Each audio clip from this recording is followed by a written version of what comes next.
Well, good morning, everyone. Thanks for joining us for the second half hour of H-Town Live. Now, I do have to warn you, this next topic, it may be difficult for some of you, but I think it's a really important topic. 77 Minutes is a photographic installation that honors the Robb Elementary School shooting victims and their families.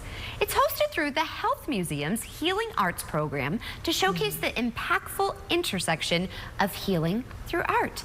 And joining me this morning to talk more about this installation is a dear friend of mine, Becky Seabrook. She is the Senior Director of Guest Engagement at the Health Museum. Thank you so much for waking up with us. Yeah, good morning. Thank you so much for having us. I have spent so much time with you over the years. This is something different, though, that I've never seen at the Health Museum. Tell me a little bit about it. Yeah, this is different. I mean, we cover so many different topics. You know, some of them are fun, some of them are weird, some of them are gross, and some of them are hard. And this is a hard one. But sometimes it's really important to talk about hard topics. And one of the things that we know is the #1 cause of death in kids under the age of 18 in Texas are firearms. And so I think it's really important to be able to have these conversations to honor the experiences of people that have been through these, to honor, you know, the families in Uvalde, but also talk about how we can do better. You know, how do we do better for our kids, for ourselves, for each other, and, you know, for people that have gone through this experience. Why is it titled 77 Minutes? Yeah, I was talking with Sarah about that. 77 minutes is the amount of time between when the shooter entered the building and when it ended, when the shooter was killed. And what hadn't registered for me until I was actually, you know, working on the exhibit and getting the exhibit set up was that the good guys with guns basically had entered the building within minutes of the shooter. And just thinking about the amount of time, not just for, you know, for the people that were in the building, but also the families waiting outside. And so this idea of, you know, 77 minutes and originally, you know, 77 minutes in their shoes, because, you know, some of the photographs. I was looking. Yeah, they feature the shoes that were returned to the families afterwards. Gosh. So it's, yeah, as a parent. I know, I'm about to cry. I cover this, but to see this, and you and I are both parents. Yeah.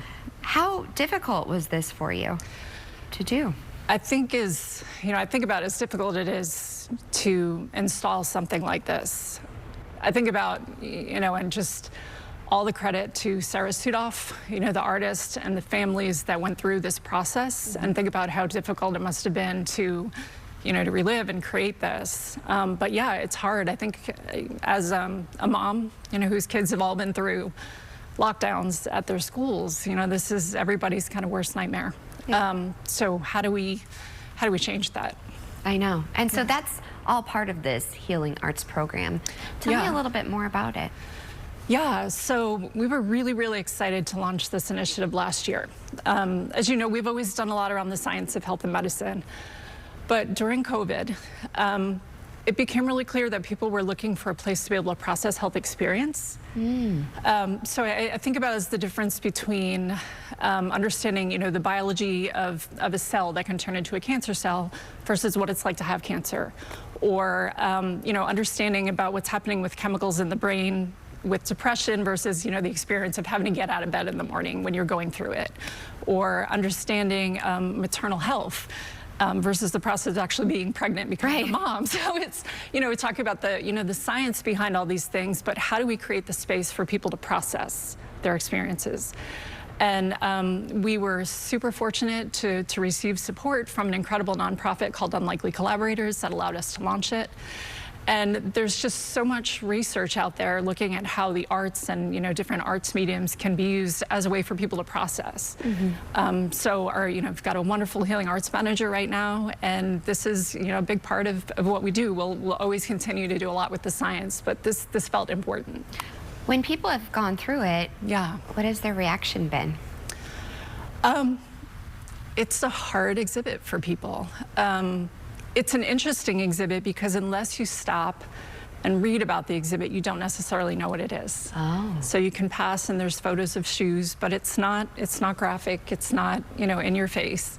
But when you stop and it hits people, sometimes I'll stand and watch, you know, people reading about it, or there's an area where we have some desks set up, and there's a counter on the wall that resets every 77 minutes. Oh my gosh, this gives me chills. Yeah, and so I think it depends. The parents, we've had some parents talking about, their worries, when their kids' school has been shut down, or we have a lot of, high school students that come through the museum and they're like, yeah, I can relate. They've been through lockdowns. This has been their experience. So it's a hard exhibit, but it's a really important thing for us to do better on. Yes, I think that's the key. We need to do better. Yes. And it's sickening that we have to even have an exhibit like this. Yes. And it's so hard. Yeah. And I look at these shoes. I mean, I want to come see it though too, because I think we need to. Yeah. And we need, as a parent, we need to feel it with these parents too. Yeah. And these kids deserve it. Right. And I think at a time, when there's so much division, to be able to find those commonalities and things where we can agree, and I think that's really important right now. I mean, it makes me emotional. Yeah, no parent should have to. I'm trying not to. I know. No parent should have to hold their child's shoes, you all. Like this shouldn't. We shouldn't have to do this. We shouldn't. So how can we support you all? Well, I think it's not even a matter of supporting the museum so much as supporting efforts in the community. Right. There's a lot of individuals, a lot of organizations that are doing this work day in and day out. The Baker Institute of Public Policy at Rice is doing a symposium on this topic just this next month. So I think it's, by all means, anyone that wants to come and experience the exhibit. We've got some great programs happening. So this Saturday, there's an opportunity to take part in a conversation with the artist. Oh. It's a moderated conversation with the artist and also a psychologist that's worked in, trauma-informed practice, and how do we use art, regardless of what the experience is. How can that help aid in, in processing that and, recovery and hope. So that's happening. June 8th, there'll be a workshop with the artist as part of the Creative Studios program. And she'll be doing the actual process of photo transfer on a fabric that she did with the exhibit, so people can actually create their own. Well, we'll have all of this. So much. Yes. I can talk to you all day. Thank you so much. And I know it's emotional for all of us. Again, the Health Museum, 77 minutes. You need to go see it. Stick around. We have more after the break.